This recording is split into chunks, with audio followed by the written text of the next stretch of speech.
Hello all, welcome our channel filmy hunt. Recent గా ఓటీటీలో most trending లో ఉన్న మూవీస్ లిస్ట్ అయితే ఈ వీడియోలో తీసుకొని వచ్చాను.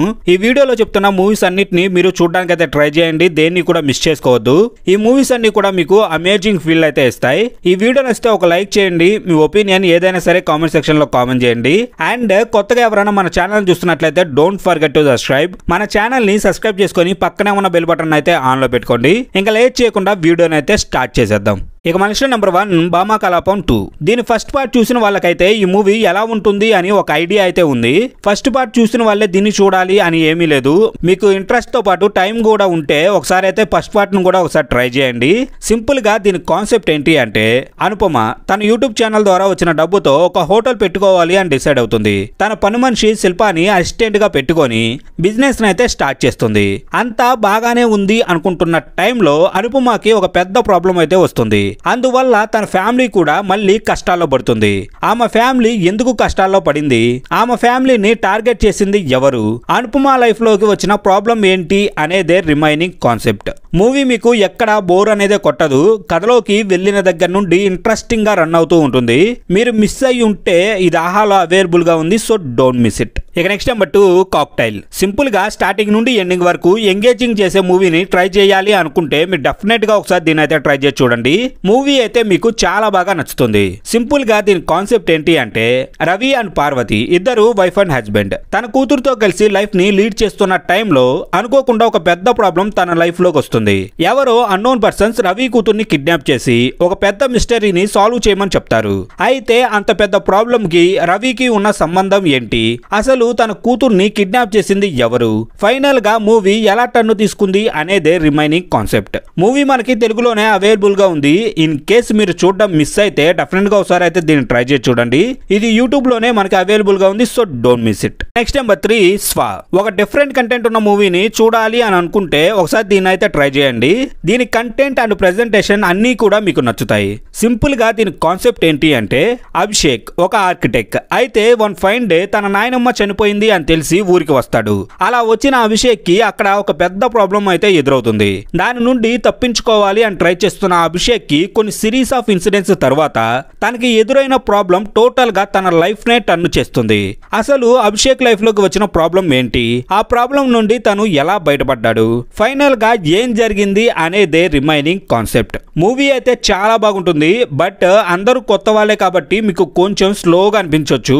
ఇంట్రెస్ట్ ఉంటే ఒకసారి అయితే దీన్ని ట్రై చేసి చూడండి. ఇది కూడా మనకి యూట్యూబ్ లోనే అవైలబుల్ గా ఉంది, సో డోంట్ మిస్ ఇట్. ఇక నెక్స్ట్ నెంబర్ 4 ఉడల్. ఈ మూవీ అయితే మీకు డెఫినెట్ గా నచ్చుతుంది. ఎక్కడ బోర్ అనేది కొట్టదు. కాకపోతే ఈ మూవీలో కొంచెం అడల్ట్ కంటెంట్ అయితే ఉంటుంది, సో ఫ్యామిలీతో కలిసి చూసేటప్పుడు కేర్ అయితే తీసుకోండి. సింపుల్ గా దీని కాన్సెప్ట్ ఏంటి అంటే, షైనీ తన అత్తమామలతో కలిసి లైఫ్ ని లీడ్ చేస్తూ ఉంటుంది. అయితే తను తన లైఫ్ ని డిసప్పాయింట్ గా అయితే ఫీల్ అవుతూ ఉంటుంది. అలాంటి షైనీ లైఫ్ లోకి ఒక పెద్ద ప్రాబ్లం అయితే వస్తుంది. అయితే ఆ ప్రాబ్లం నుండి షైనీ ఎలా బయటపడింది, అసలు షైనీ లైఫ్ లోకి వచ్చిన ప్రాబ్లం ఏంటి, షైనీ దాన్ని ఎలా డీల్ చేసింది, ఫైనల్ గా మూవీ ఎలా ఎండ్ అయింది అనేదే రిమైనింగ్ కాన్సెప్ట్. అయితే మీకు ముందుగా చెప్పినట్టు ఇందులో అడల్ట్ కంటెంట్ అయితే కొంచెం ఉంటుంది, సో ఫ్యామిలీతో చూసే వాళ్ళైతే కొంచెం కేర్ తీసుకోండి. మీకు ఇంట్రెస్ట్ ఉంటే ఈ మూవీని అయితే మిస్ చేసుకోవద్దు. ఇక నెక్స్ట్ నెంబర్ 5 పరంపొరల్. రీసెంట్ టైమ్స్ లో వచ్చిన ఒక మంచి కంటెంట్ ఉన్న మూవీని చూడాలి అని అనుకుంటే మీరైతే దీన్ని ఒకసారి ట్రై చేసి చూడండి. ఈ మూవీ అయితే మీకు చాలా మంచి ఫీల్ అయితే ఇస్తుంది. సింపుల్ గా దీని కాన్సెప్ట్ ఏంటంటే, గౌరీ చెల్లి ఒక వ్యాధితో బాధపడుతూ ఉంటుంది. దాని ట్రీట్మెంట్ కోసం 40 లక్షల వరకు అవసరం అవుతుంది.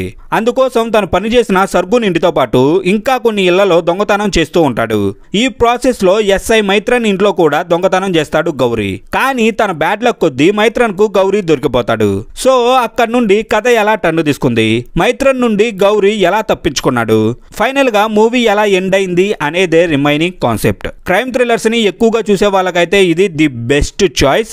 ఇది ఈటీవీ విల్లో అయితే అవైలబుల్ గా ఉంది. మీకు ఇంట్రెస్ట్ ఉంటే తప్పకుండా ఒకసారి అయితే ట్రై చేయండి. ఇక నెక్స్ట్ నెంబర్ 6 ఫోర్త్ ఓజిల్. ఈ మూవీ అంతా కూడా నెక్స్ట్ లెవెల్లో ఉంటుంది. ఇది ఎక్కడా కూడా బోర్ అనేది కొట్టదు. పోలీస్ ఇన్వెస్టిగేషన్ మూవీని ఇష్టపడే వాళ్ళకైతే ఇది ది బెస్ట్ చాయిస్. మీరైతే దీన్ని అయితే మిస్ చేసుకోవద్దు. సింపుల్ గా దీని కాన్సెప్ట్ ఏంటి అంటే, ఒక సిటీలో ఒకే రకంగా 2 అమ్మాయిల హత్యలు జరుగుతాయి. దీంతో ఈ కేసును crime branch senior officer SP Loknath కి అయితే అప్పగిస్తారు. తనకి ఒక ట్రైనీ డిఎస్పీ ప్రకాష్ ని సపోర్ట్ గా కూడా ఇస్తారు. విచారణ చేస్తున్న క్రమంలో అదే రీతిలో ఇంకో 2 హత్యలు కూడా జరుగుతాయి. ఈ హత్యల హత్యను ఒక సైకో చేస్తున్నాడని లోక్నాథ్ అండ్ ప్రకాష్ కనిపెడతారు.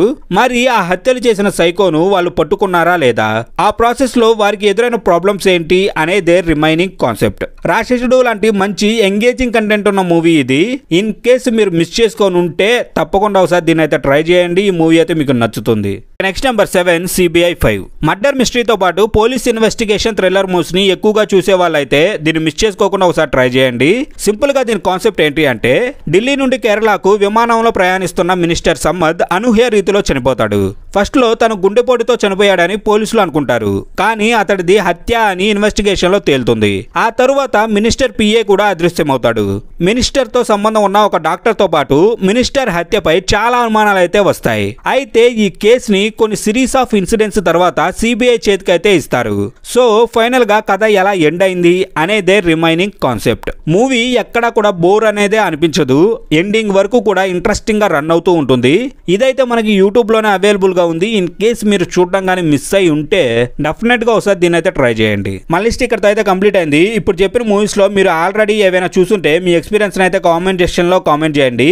అండ్ ఈ వీడియో నచ్చితే ఒక లైక్ చేయండి. మీ ఒపీనియన్ ఏదైనా కామెంట్ సెక్షన్ లో కామెంట్ చేయండి. కొత్తగా ఎవరన్నా మన ఛానల్ చూస్తున్నట్లయితే డోంట్ ఫర్గెట్ టు సబ్స్క్రైబ్. మన ఛానల్ అయితే సబ్స్క్రైబ్ చేసుకొని పక్కనే ఉన్న బెల్ బటన్ అయితే ఆన్ లో పెట్టుకోండి. ఇంకా మీలాగే ఎవరైనా మూవీ లవర్స్ ఉంటే వాళ్ళకి మన ఛానల్ అయితే సజెస్ట్ చేయండి. ఇలా చేయడం వల్ల మాకు కొంచెం హెల్ప్ అవుతుంది.